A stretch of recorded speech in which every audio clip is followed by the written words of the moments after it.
TSCP గేట్కి సంబంధించిన phase 1 results ఈరోజు మనకు వెబ్సైట్లో ఇస్తారండి. సో మనకు పేపర్ ఆర్టికల్లో కూడా ఇచ్చారు అండ్ వెబ్సైట్లో కూడా మనకు కొత్త డేట్స్ని రిలీజ్ చేశారు. సో దట్ ఈరోజే రిజల్ట్స్ వస్తాయి. కాకపోతే పర్ఫెక్ట్ టైం అని చెప్పారు. లైక్ 6 తర్వాత రిలీజ్ అవ్వచ్చు, ఒక్కొక్కసారి 8 అవుతాయి, ఒకసారి 9 అవుతాయి. సో రెగ్యులర్గా మీరు వెబ్సైట్ని రిలీజ్ లైక్ చూస్తూ ఉంటే మీకు సడన్గా లింక్ ప్రొవైడ్ చేస్తారు. లైక్ టీఎస్సీపీ గేట్కి సంబంధించిన ఫేజ్ 1 యొక్క అలాట్మెంట్ ఆర్డర్స్ అని లింక్ వస్తుంది. అప్పుడు మీరు దాని ద్వారా మీ యొక్క హాల్ టికెట్ నెంబర్, మీ ర్యాంక్ ఎంటర్ చేస్తే ఒక సబ్జెక్ట్ కాదు మల్టిపుల్ సబ్జెక్ట్స్, మీరు కొందరు ఒక సబ్జెక్ట్ రాసిన వాళ్ళు ఉంటారు, 2 సబ్జెక్ట్స్ 3 సబ్జెక్ట్స్. సో ప్రతి సబ్జెక్ట్కి మీకు సీట్ వచ్చిందా లేదా అన్నీ తెలుసుకుంటాయండి. సో ఈ వీడియోలో ఓన్లీ లైక్ ఫీజు రియంబర్స్మెంట్ గురించి చెప్తాను అండ్ ఎవరికైతే సీట్ వచ్చిందో నెక్స్ట్ ప్రాసెస్ ఏ విధంగా ఉంటుంది, ఈ 2 ఇంపార్టెంట్ పాయింట్స్ మాత్రమే చెప్తాను. అండ్ నెక్స్ట్ వీడియోలో లైక్ ఇంపార్టెంట్ సర్టిఫికేట్ కానీ కొన్ని ఇన్స్ట్రక్షన్స్, సో ఏ విధంగా మనం సీట్ బుక్ చేసుకోవాలి అవి చెప్తాను. సో ఫస్ట్ ఈరోజు మనకు సీట్ అలాట్మెంట్ వస్తుంది 8th రోజు. అండ్ ఎవరైతే లైక్ కాలేజ్కి వెళ్ళి మీ సీట్ని బుక్ చేసుకుందాం అనుకుంటే కాలేజ్ రిపోర్ట్ వచ్చేసి 9th అంటే రేపటి నుంచి 9th to 13th సెప్టెంబర్ వరకు మీరు ఎప్పుడైనా వెళ్ళొచ్చు. సో కాలేజ్కి ఇష్టమైన వాళ్ళు. సో ఫస్ట్ మనకు ఫీజు రియంబర్స్మెంట్ గురించి తెలవాలి. అండ్ ఇంకొక పాయింట్ వచ్చేసి మనకు అసలు ఫేజ్ 1లో వచ్చిన సీట్ని ఎలా హోల్డ్ చేసుకోవాలి, నచ్చిన సీట్ వస్తే ఏం చేయాలి, అసలు సీటే రాకపోతే ఏం చేయాలి, ఆ విషయాలు ఫస్ట్ మాట్లాడుకున్న తర్వాత ఫీజు రియంబర్స్మెంట్ ఎంత కట్టాలి అది చెప్తాను. సో ఫస్ట్ వచ్చేసి మనకు ఇక్కడ 2 to 3 టైప్ ఆఫ్ స్టూడెంట్స్ ఉంటారు. ఫస్ట్ టైప్ వచ్చేసి మీ ర్యాంక్ మంచిగా ఉండి మీకు నచ్చిన కాలేజ్ వస్తే ఫస్ట్ మీరు ఏం చేయాలి, ఆన్లైన్ సెల్ఫ్ రిపోర్టింగ్ చేయాలి.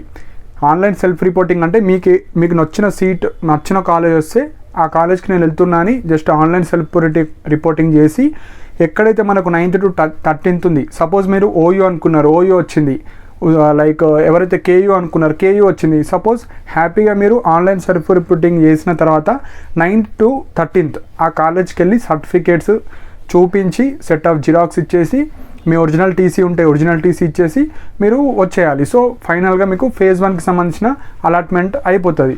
సో ఆ విధంగా ఉంటారు. సెకండ్ డే ఏ విధంగా ఉంటారంటే మీకు మీ ర్యాంక్ కొన్ని కాలేజ్ పెట్టారు. సపోజ్ 8 యూనివర్సిటీలో ఎక్కడ వచ్చినా చేస్తా అనుకుంటారు కొందరు. సపోజ్ ఉస్మానియా యూనివర్సిటీ అనుకున్నారు కానీ మీకు ఏదో పాలమూరు యూనివర్సిటీ శాతవాన వచ్చింది. మీరేం చేయాలి, ఫస్ట్ ఈ సీట్ని బుక్ చేసుకోవాలి. ఇక్కడ 2 ఆప్షన్స్ ఉంటాయి మీకు. ఈ సీట్ని బుక్ చేసుకొని కాలేజ్కి వెళ్ళి అందరిలా ఫేజ్ 1కి అటెండ్ అయ్యి మీరు టీసీ ఇచ్చేసన్నా బుక్ చేసుకోవచ్చు. లేదు నేను కాలేజ్కి వెళ్ళా కానీ ఆ సీట్ నాకు హోల్డ్ చేయాలంటే జస్ట్ మీకు ఆన్లైన్ సెల్ఫ్ రిపోర్టింగ్ ఎంత చూపిస్తుంది అమౌంట్, 800 చూపించే వాళ్ళకి 800 అలా చూపిస్తుంది. సో అది క్లిక్ చేసి ఆన్లైన్లో సెల్ఫ్ రిపోర్ట్ అంటే ఆ కాలేజ్కి ఫేజ్ 1లో వచ్చిన కాలేజ్ని హోల్డ్ చేసుకోవాలి. మళ్ళీ సెకండ్ ఫేజ్ వెబ్ ఆప్షన్స్ రోజు జస్ట్ వెబ్ ఆప్షన్స్ పెట్టాలి. సో దీనికన్నా మంచి కాలేజ్ మాత్రమే పెట్టాలి, మళ్ళీ కింద కాలేజ్ పెట్టద్దు. సపోజ్ దీనికన్నా మంచి కాలేజ్ లైక్ నిజాం కాలేజ్ కావచ్చు, ఓయూ కావచ్చు, కేయూ వస్తే కేయూలో సీట్ వస్తుంది, ఈ సీట్ వేరే వాళ్ళకు వెళ్ళిపోతుంది. ఎప్పుడైనా ఫేజ్ 1లో వచ్చిన కాలేజ్ కన్నా మంచి వెబ్ ఆప్షన్స్ మాత్రమే ఇవ్వాలి. మళ్ళీ నేను అన్నీ పెడతా అంటే సపోజ్ మీరు గవర్నమెంట్ కాలేజ్ పెట్టారు, సపోజ్ ఈ అబ్బాయికి గవర్నమెంట్ కాలేజ్ ఇంట్రెస్ట్ ఉందని గవర్నమెంట్ కాలేజ్ ఇస్తారు. సో ఎప్పుడైనా ఫేజ్ 2కి వెళ్ళే వాళ్ళు మీకు వచ్చిన కాలేజ్ కన్నా మంచి కాలేజ్ మాత్రమే పెట్టాలి. సో ఇలా మీరు ఇంట్లోనే కూర్చొని జస్ట్ మీరు ఆన్లైన్ సెల్ఫ్ రిపోర్టింగ్ చేసి ఆ కాలేజీని హోల్డ్ చేసుకోవాలి. ఇది సెకండ్ కేటగిరీ. థర్డ్ వచ్చేసి అసలు సీటే రాలేదు.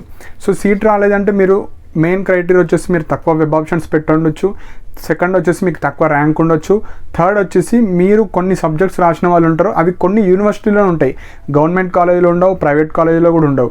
సో ఈ విధంగా 3 టైప్ ఆఫ్ స్టూడెంట్స్ ఉంటారు. మీకు పక్కా మంచి కాలేజ్ వచ్చిందంటే ఆ కాలేజ్కి వెళ్ళి సర్టిఫికేట్ సబ్మిట్ చేయండి. సెకండ్ నేను అనుకున్న కాలేజ్ రాలేదు అయినా ఒక సీట్ వచ్చింది, దాన్ని హోల్డ్లో పెట్టుకోవాలంటే మీరు ఆన్లైన్ సెల్ఫ్ రిపోర్టింగ్ మనీ కట్టేసి just second phase web options రోజు వెబ్ ఆప్షన్స్ పెట్టచ్చు. థర్డ్ అసలు సీటే రాలేదు. సో సీట్ రాకపోతే నెక్స్ట్ మీరు వెబ్ ఆప్షన్స్ పెట్టేటప్పుడు చాలా జాగ్రత్తగా ఎక్కువ వెబ్ ఆప్షన్స్ పెట్టాలి. Campus, sub campus, government college, private college. So ఈ విధంగా మీరు చేసుకోవాలి. ఇప్పుడు వచ్చేసి మనకు మెయిన్ పాయింట్ ఫీజు రియంబర్స్మెంట్ ఎవరెవరికి వస్తుంది, ఎంత వస్తుంది, అది కూడా చాలా చాలా ఇంపార్టెంట్ పాయింట్.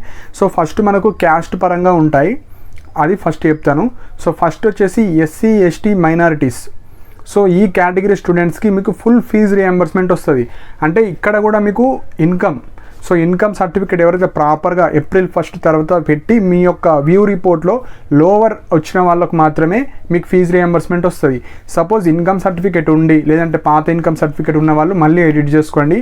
సో మళ్ళీ మీరు ఎడిట్ చేసుకోవచ్చు, కాకపోతే కొద్దిగా రిస్క్, మళ్ళీ ఇక్కడ రావాలి లేదంటే ఈమెయిల్ సర్వీస్ ద్వారా కూడా మీరు ఎడిట్ చేసుకోవచ్చు, అది వాడండి. ఎవరైతే ఇంకా ఈ ఎస్సీ ఎస్టీ మైనారిటీస్ వాళ్ళు ఎవరికైతే ఇన్కమ్ సర్టిఫికేట్ ప్రాపర్గా లేదో మీరు దాని ద్వారా చేసుకుంటే మీకు ఫుల్ ఫీజు రియంబర్స్మెంట్ వస్తుంది. జస్ట్ 800 రూపీస్ మాత్రమే కట్టి మిగతాది అంతా గవర్నమెంట్ వాళ్ళు పే చేస్తారు మీకు. సో ఇది ఎస్సీ ఎస్టీ వాళ్ళకు. ఇంకా నెక్స్ట్ కేటగిరీ క్యాస్ట్ వాళ్ళు బీసీ ఉంటారు, ఈడబ్ల్యూఎస్ వాళ్ళు ఉంటారు. ఈడబ్ల్యూఎస్ అంటే ఓసీలో ఈడబ్ల్యూఎస్ వాళ్ళు and BCA, BCB, BCB, CDE అందరూ వాళ్ళకు పార్షియల్ ఫీజు రియంబర్స్మెంట్ ఇస్తారు. సో పార్షియల్ ఫీజు రియంబర్స్మెంట్ అంటే తెలంగాణ గవర్నమెంట్ ఈ పాస్ ద్వారా ప్రతి బీసీ స్టూడెంట్కి, ఈడబ్ల్యూఎస్ స్టూడెంట్కి మేము ఇంతనే ఇస్తామని ఫిక్స్డ్ అమౌంట్ ఉంటుంది. ఎగ్జాంపుల్ ఎవ్రీ ఇయర్ మనకు 20,000 అయితే మినిమంగా ఇస్తుంది. ఒక్కొక్కసారి 20,000 ఇస్తుంది, ఒక్కొక్కసారి 19,500, 21,000. సో అప్రాక్సిమేట్లీ 20,000 అనేది గుర్తుపెట్టుకోండి. ఎవరు బీసీ వాళ్ళు, ఈడబ్ల్యూఎస్ వాళ్ళు 20,000 ఇస్తుంది. సో దీన్ని బట్టి మీరు ఏం అర్థం చేసుకోవాలంటే మీకు ఏ కాలేజ్ అయినా రాని 20,000 బిలో ఫీ ఉన్న కాలేజ్ అయినా 20,000 ఎబో ఉన్న ఫీ అన్న మేము 20,000 మాత్రమే ఈ స్టూడెంట్స్కి ఫీజు రియంబర్స్మెంట్ ఇస్తాం. మిగతా అది ఎంత ఉండని అది మీరు మాత్రమే పే చేసుకోవాలి. సపోజ్ మీకు ఒక డౌట్ రావచ్చు. ఎగ్జాంపుల్ కొన్ని కాలేజెస్ ఉంటాయి, రెగ్యులర్ ఉంటాయి, సెల్ఫ్ ఫైనాన్స్ ఉంటాయి. ఈ రెగ్యులర్ సెల్ఫ్ ఫైనాన్స్ వచ్చేసి మనకు యూనివర్సిటీలో మాత్రమే ఉంటాయి. అండ్ ఇక్కడ రెగ్యులర్ సెల్ఫ్ ఫైనాన్స్ అంటే ఏం లేదండి, కొద్దిగా ఇంట్రెస్టెడ్ ఉన్న స్టూడెంట్స్ రావాలి ఈ కోర్సెస్ చేయాలని రెగ్యులర్లో నుంచి కొన్ని కోర్సెస్ మనకు సెల్ఫ్ ఫైనాన్స్లో తీసి దాని యొక్క ఫీ స్ట్రక్చర్స్ మాత్రమే పెంచుతారు. ఎగ్జాంపుల్ ఉస్మానియా యూనివర్సిటీలో ఏదో ఒక గ్రూప్ ఉంది, ఎంఎస్సి బాటనీ, జువాలజీ. అందులో రెగ్యులర్ కొన్ని ఉంటాయి, సెల్ఫ్ ఫైనాన్స్ కొన్ని ఉంటాయి. సో రెగ్యులర్ ఫీజ్ వేరే విధంగా ఉంటుంది, సెల్ఫ్ ఫైనాన్స్ ఫీజ్ కొద్దిగా ఎక్కువ ఉంటుంది, దీనికన్నా 10,000 కావచ్చు, 5,000 కావచ్చు. సో ఒక్కొక్క కోర్స్ ఒకలా ఉంటుంది కాబట్టి ఎగ్జాంపుల్ చెప్తున్నాను. సో మీరు రెగ్యులర్లో పెట్టినా సెల్ఫ్ ఫైనాన్స్ పెట్టినా అందరు ఒకటే క్లాస్లో ఉంటారు. కానీ ఇలా సెల్ఫ్ ఫైనాన్స్ పెడితే ఫీజు ఎక్కువ ఉన్నా కూడా వాళ్ళకి ఎవరైతే ఇంట్రెస్టెడ్ ఈ కోర్స్ నాకు ఇష్టం అనుకున్న వాళ్ళు రావాలని పెట్టారు. సో ఇక్కడ మీరు అర్థం చేసుకోవాలి అంటే సెల్ఫ్ ఫైనాన్స్ ఎక్కువ ఫీజు ఉంటుంది. సో ఇప్పుడు బీసీ, ఈడబ్ల్యూఎస్ వాళ్ళు ఎక్కువ కోర్సు ఉన్న ఫీజు వస్తే వాళ్ళు ఎంత పే చేయాలి? సపోజ్ ఒక స్టూడెంట్ ఉన్నాడు, అతను ఒక కోర్స్ ఉంది, ఎంఏ కావచ్చు, ఎంఎస్సి కావచ్చు, ఏదన్నా కోర్సు. సపోజ్ అతని ఫీ వచ్చేసి పర్ యానం ఫీజు వచ్చేసి ఒక 30,000 ఉందనుకోండి. గవర్నమెంట్ ఏమన్నది 20,000 మాత్రమే పే చేస్తాం. సో 30,000 ఫీజులో 20,000 గవర్నమెంట్ వాళ్ళు పే చేస్తే మిగతా 10,000 మీరు పే చేసుకోవాలి. సో ఇది చాలా చాలా ఇంపార్టెంట్. సో బీసీ వాళ్ళు, ఈడబ్ల్యూఎస్ వాళ్ళు మీరు ఫస్ట్ పర్ యానం ఫీజు ఎంత ఉంది మీరు వచ్చిన సీట్కి. సపోజ్ మీకు ఫేజ్ 1 ఈరోజు అలాట్మెంట్ అవుతుంది. సపోజ్ మీకు సెల్ఫ్ ఫైనాన్స్లో వచ్చింది. సపోజ్ సెల్ఫ్ ఫైనాన్స్లో కూడా 20,000 కన్నా తక్కువ ఫీజు ఉందనుకోండి, మీరు ఎలాంటి ఫీజు కట్టాల్సిన అవసరం లేదు. సపోజ్ కొన్ని కాలేజ్లో 18,500, 21,500, 22,000 ఉందనుకోండి, గవర్నమెంట్ 20,000 పే చేస్తున్నది, మిగతా 2,000 మీరు పే చేసుకోవాలి అంతే. సో 20,000 ఎబో ఎంత ఉండని మీరు రెగ్యులరా సెల్ఫ్ ఫైనాన్సా ఫీలో నుంచి 20,000 మాత్రమే గవర్నమెంట్ వాళ్ళు పే చేస్తారు, మిగతాది ఎంత ఉంటుందో అది మీరు పే చేసుకోవాలి. సో ఆన్లైన్ సెల్ఫ్ రిపోర్టింగ్కి మీరు ఫేజ్ 1లో ఒక కాలేజ్ వచ్చింది, నచ్చలేదు, 800 బుక్ చేసుకోవాలి. కానీ ఫైనల్గా మీరు ఏదో ఒక కాలేజ్కి వెళ్ళాలి కదా, అప్పుడు మీరు ఈ ఎక్స్ట్రా ఫీ పే చేయాలి పర్ యానంకి. సపోజ్ మీరు ఫైనల్గా ఫేజ్ 1, ఫేజ్ 2, ఫేజ్ 3లో ఫైనల్గా నాకు ఒక కాలేజ్ వచ్చింది, ఆ కాలేజ్లో ఫీ వచ్చేసి 23,000 ఉంటే 28,000 ఉన్నా, 30,000 ఉన్నా 20,000 తీసేసి మిగతా అమౌంట్ ఎంత ఉంటుంది. కొన్ని కోర్సెస్లో 35,000 కూడా ఉంటాయి. డేటా సైన్స్ కావచ్చు, ఎంఎస్సి డేటా సైన్స్, ఎంఎస్సి ఫిజిక్స్లో కూడా కొన్ని సబ్ బ్రాంచెస్ ఉంటాయి, ఆస్ట్రానమీ కావచ్చు, ఇట్లా కొన్ని ఉంటాయి. మీరు చూడండి ఆ పీడిఎఫ్లో. సపోజ్ ఒక కాలేజీలో 30,000 ఉంది, 10,000 మీరు పే చేయాలి ఫస్ట్ ఇయర్ ఫీజు. సో ఇవి మెయిన్ పాయింట్స్. సో బీసీ వాళ్ళకు ఫుల్ ఫీజు రియంబర్స్మెంట్ ఉంటుంది, బీసీ వాళ్ళకి, ఈడబ్ల్యూఎస్కి 20,000 మాత్రమే ఉంటుంది. 20,000 కన్నా ఎక్కువ ఎంత ఉంటుందో అది మీరు ఈ ఇయర్కి సంబంధించిన ఫీ మీరు పే చేయాలి. సో ఇది మనకు ఫీజు రియంబర్స్మెంట్ ఇష్యూస్ అండి. అంటే ఈ రూల్స్ ఉంటాయి మీకు. So SC ST minorities income certificate ఉంటే మొత్తం ఫ్రీ, జస్ట్ 800 రూపీస్ పే చేసి మీరు కాలేజ్కి వెళ్ళిపోవచ్చు. బీసీ, ఈడబ్ల్యూఎస్ వాళ్ళకు సర్టిఫికేట్ ఉన్న వాళ్ళకు ప్రాపర్గా 20,000 మాత్రమే గవర్నమెంట్ వాళ్ళు పే చేస్తారు, మిగతా ఎంత అమౌంట్ ఉంటుందో అది మీరు ఎప్పుడైతే ఫైనల్గా ఒక కాలేజ్కి వెళ్దాం అనుకున్నప్పుడు మీరు ఆ ఫీ పే చేయాలి. సో ఇవి మెయిన్ పాయింట్ అండి. సో నెక్స్ట్ వచ్చేసి మనకు 8th రోజు ఈరోజు ఎనీ టైం మనకు వెబ్సైట్లో సీట్ వస్తుంది. ఇప్పుడు 2 or 3 more సబ్జెక్ట్స్ రాసిన వాళ్ళు ఒక సబ్జెక్ట్, ఇప్పుడు ఎగ్జాంపుల్ ఎంఎస్సి బాటనీ రాశారు, ఇంకొకళ్ళు ఎంఏ సోషియాలజీ రాశారు, 2-3 సబ్జెక్టులు కావచ్చు, 4 సబ్జెక్టులు రాస్తే మీకు ఈ సబ్జెక్ట్ సంబంధించిన ర్యాంక్ ప్రకారంగా ఒక కాలేజ్ వస్తుంది, దీనికి సంబంధించింది ఒకటి వస్తుంది, దీనికి సంబంధించింది ఒకటి వస్తుంది. సో మీరు బెస్ట్ చూస్ చేసుకోండి. కొందరు యూనివర్సిటీలోనే చదువుదాం అనుకుంటే మీకు ఎలా యూనివర్సిటీ వచ్చిందో ఆ సబ్జెక్ట్లో పీజీ చేయండి. లేదు నాకు ఓన్లీ ఎంఎస్సి బాటనీ ఇష్టం, మిగతా ఏదో సేఫ్గా నా టైంపాస్కి రాసా అనుకుంటే అది వదిలేసి మీరు ఎందులో అయితే పీజీ చేద్దాం అనుకుంటున్నారో అందులో చేయాలి. సో ఇక్కడ మల్టిపుల్ స్టూడెంట్స్ వచ్చిన వాళ్ళు మీకు వచ్చిన 2 రాస్తే 2, 3 రాస్తే 3, అందులో నుంచి best rank plus course and college ఎందులో మంచిగా వచ్చింది అది చూస్ చేసుకోండి.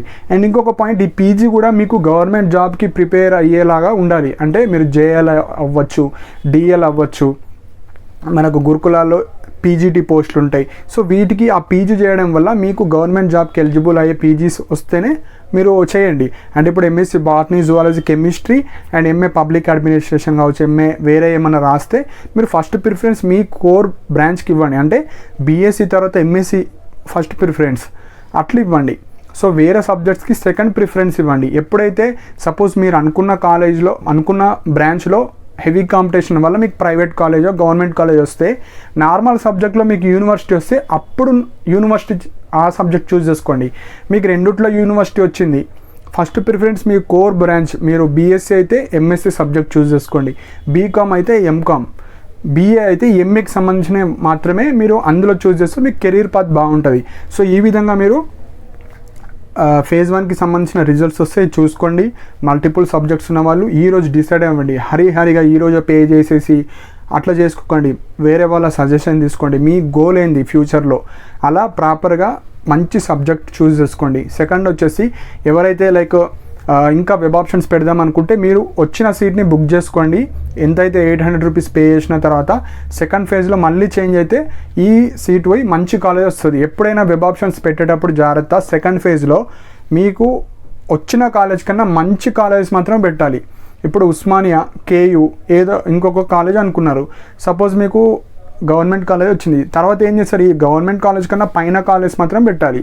సో ఈ విధంగా చాలా జాగ్రత్తగా మీరు వెబ్ ఆప్షన్స్ పెడితే మీకు మంచి కాలేజ్ రావడం జరుగుతుంది. అండ్ వన్ మోర్ పాయింట్ ఏంటంటే, మనం ఎంతమంది క్వాలిఫై అయ్యారో అన్ని సీట్స్ ఉన్నాయి.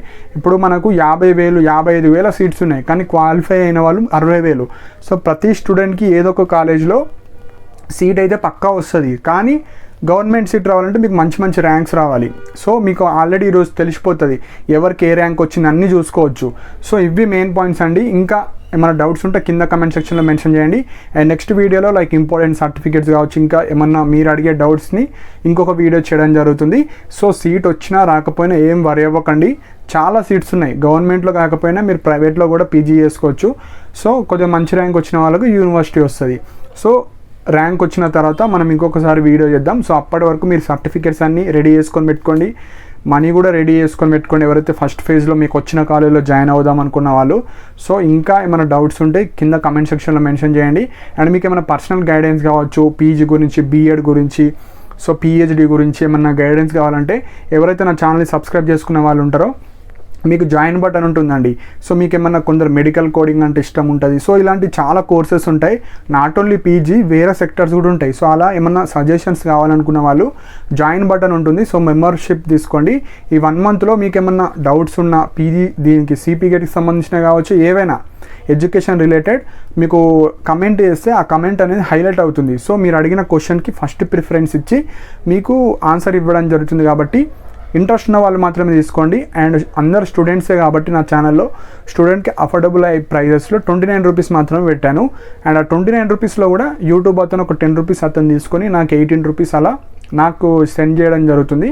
సో ఇంట్రెస్ట్ ఉన్న వాళ్ళు మాత్రమే, ఏమన్నా ఎడ్యుకేషన్ రిలేటెడ్ డౌట్స్ ఉన్న వాళ్ళు మాత్రమే మెంబర్షిప్ జాయిన్ అవ్వండి. అండ్ మీకున్న క్వశ్చన్స్ అన్ని అడగండి, సో దట్ మీకు సొల్యూషన్స్ ఇవ్వడం జరుగుతుంది. సో నెక్స్ట్ అప్కమింగ్ వీడియోలో మనకు రిజల్ట్స్ గురించి చూద్దాము. అండ్ ఇలాంటి అప్డేట్స్ కోసం నా ఛానల్ని సబ్స్క్రైబ్ చేసుకోండి. And thank you for watching my video.